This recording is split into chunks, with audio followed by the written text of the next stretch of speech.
nangyari sa'yo, Mercy? Kailan ba niya ako makita? Kung saan nangyari, I'm really sorry.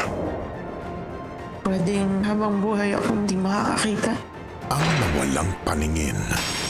Pinapunta ako dito ni Judge. Ready ka na ba lumibot para makita yung mga projects namin? Oo. Excited na ako. Good. Alam mo, may naalala ko tuwing nakikita kita. Si nanay ko. May naalala din ako sa'yo. Kaboses mo din siya.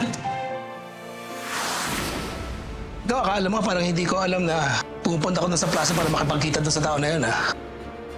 Hanggang ngayon, hihintay mo ba yan? O dumating na talaga siya sa wakas? Norman? Makikilala pa rin ba ang dating pag-ibig? Carlo J. Caparas, lumuhod ka sa lupa.